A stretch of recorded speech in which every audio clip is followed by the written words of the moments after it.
second half tran le don che ni 1-1 ani me ka Inkhelh munum khop maya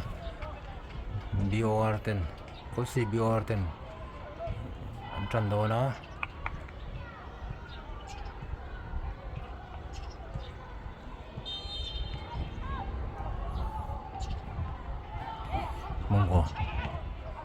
Mongo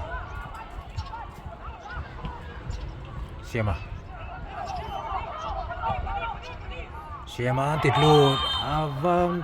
timing và free kick tịt lùi lâu sẽ là chút lắm không bằng chút timing tục BOR free kick vắt tiểu em nuôi cơ đó goal là tật lật mai Mongo sikna varon luda masuai na goal tuwa na masuai na goal ran khunga ni avan set up avamoi và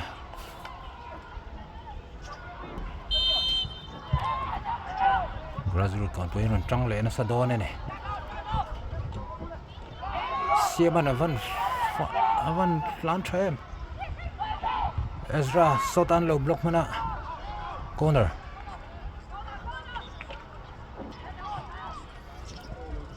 Barnata free kick corner avat no tuk teten hello malpuya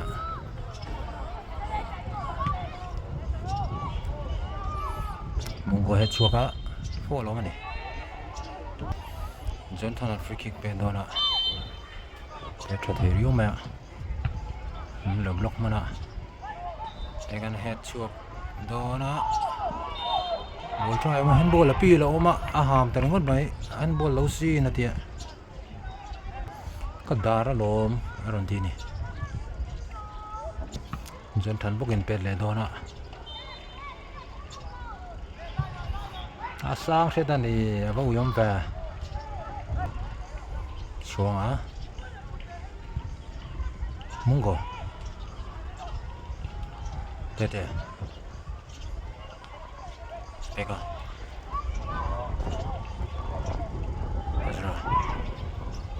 Ezra kalpuya mana Siema alo pong man uyom le mai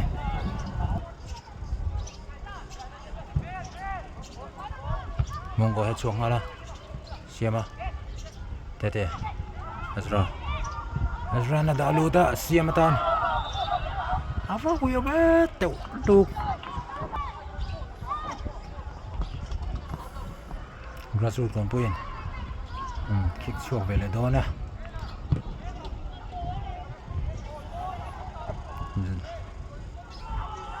Manata Siema offside low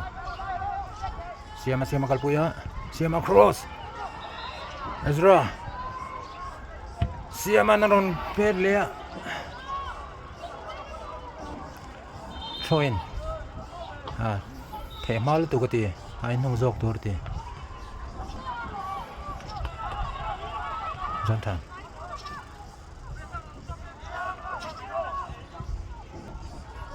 Russell thôi nhá ai anh tít football lát gì mà viết ngồi mày cá tập hợp đó nè mi anh bỏ rơi riu mày gì mà Miss Ramtay physio lâu luta bỏ nó xuống ngay rất mày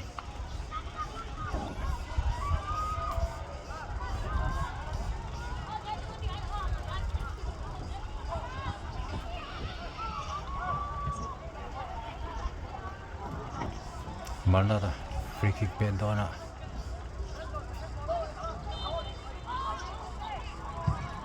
low drive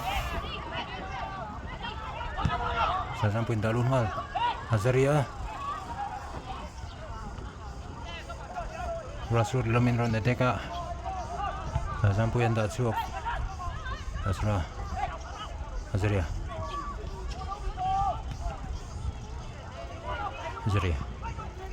Sasam puya pet peram thamai tiang ka Azaria Siapa ni lah, Mongo. Asyik poron dulu vele tahun ni ko. Azari slip travel. te ke lenghal chung lama lu ta hlom trem hlom lo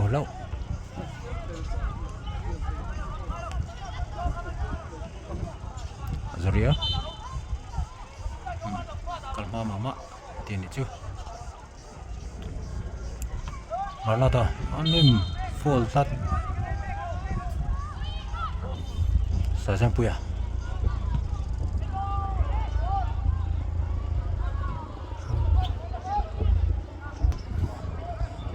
grassroot lamen bolon vora Zaria Tetea supply tlat Peka Ezra Tetea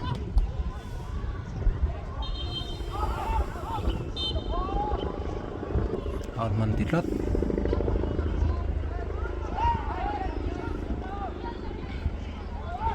Peka chang kiu wa up an pela va block lemon pet pair out thal tu Jonathan ania lom le man trip thina chuan naya Zaria siam le barnate an leaf lawa Zaria rasul kompoi somte a pegan lo dang le man da chuang hala tete an tit follow tlat auto ra sef na mungo pegang clear ball samai tiang ka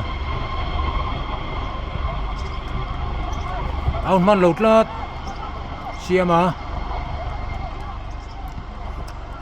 avateu player lunom tlat mai Marnata len taw mi o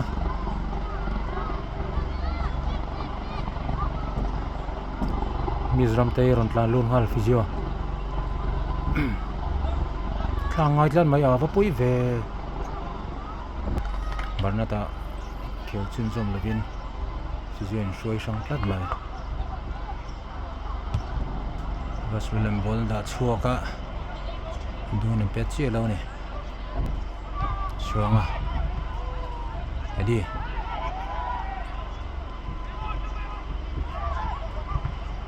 blok mana sa sama siama tete Ezra ti tutlat mai free kick Peka long ball da don Rasul men on head shot thariu mai pet pera handball mo lat siama na lupuya ai vo yam va Israel te pega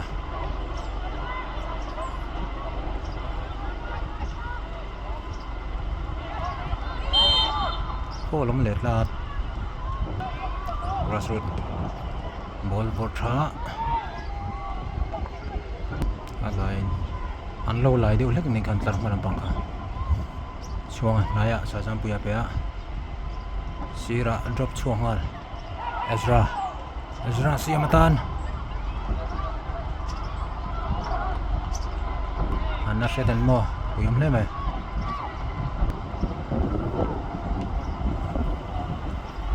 Mungo siama folom le tat siama chona nonglam train an peta base of the rest BOR lam and free kick Bendona ava uyam ve pon tretani si shet grassroot in bolam vorchual hala Mungo he slipa keeper chuang len ring mana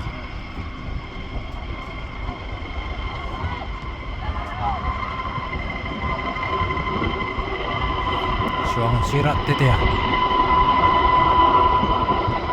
Edi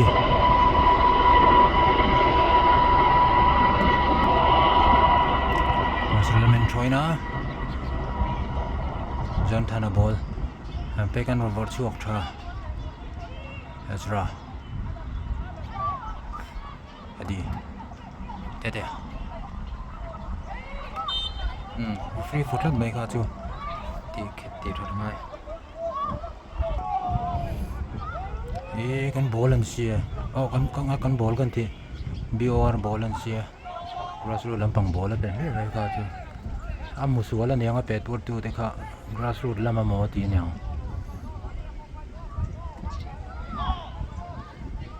Chua long ball. Siema.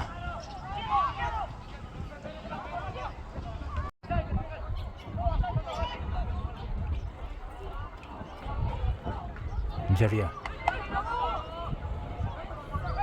Ezra.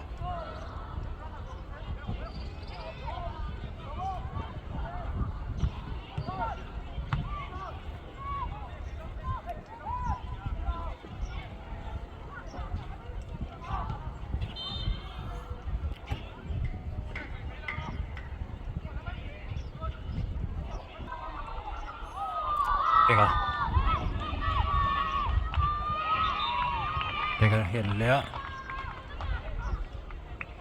đi Siema na kalpuya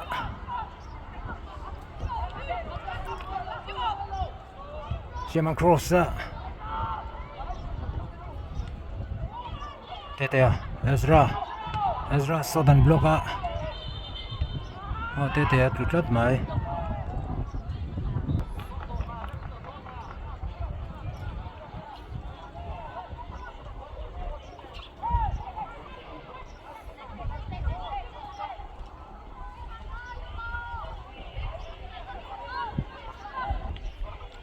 Twin fall mo ke kang tat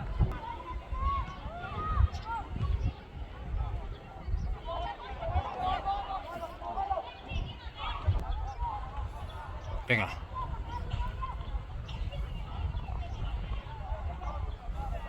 Eddie Penga ball run change Azaria Mungo Siema Lũ bóng man mô bóng lũ một cái lũ tiết có na trong chuồn nó sẽ nằm na trong cái chuồn này anh thì càng grassroot train fold lát kê càng Azaria train Siema fold lông này grassroot train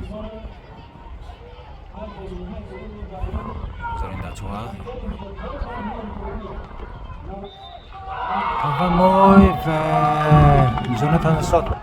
equalizer goal môi rất mấy Jonathan train kan muleta true nè Jonathan aku cái về làm bằng nong thiam train khop mày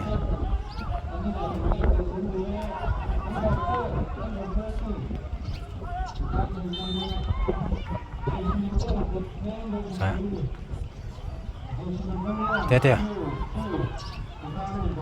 đã luôn ngã lá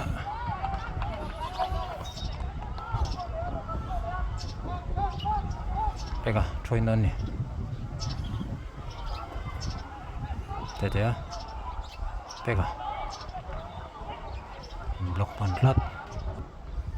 Pega Tesra Leda Edia Mongo plate and blocked her there. Siema Azaria saw the sound shred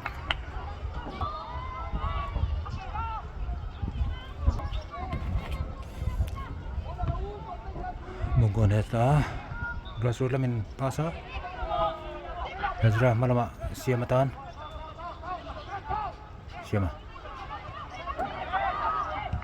Siema saw the sea shred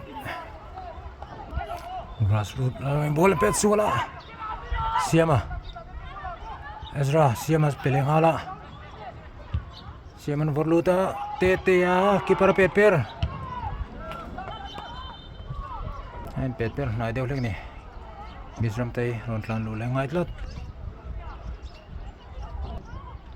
keeper chu thlang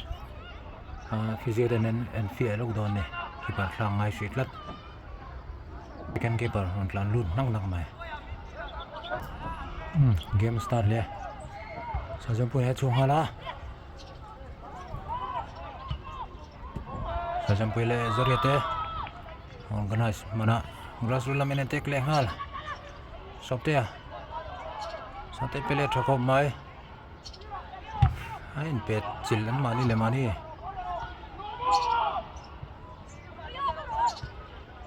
jontana ron kal thui pui khop mai sajam pu yang clear hala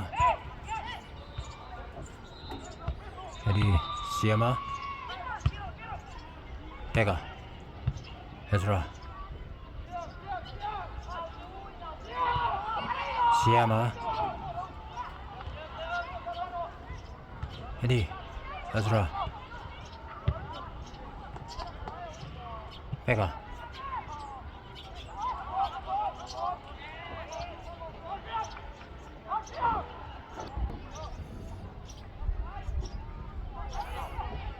something receive số lưu le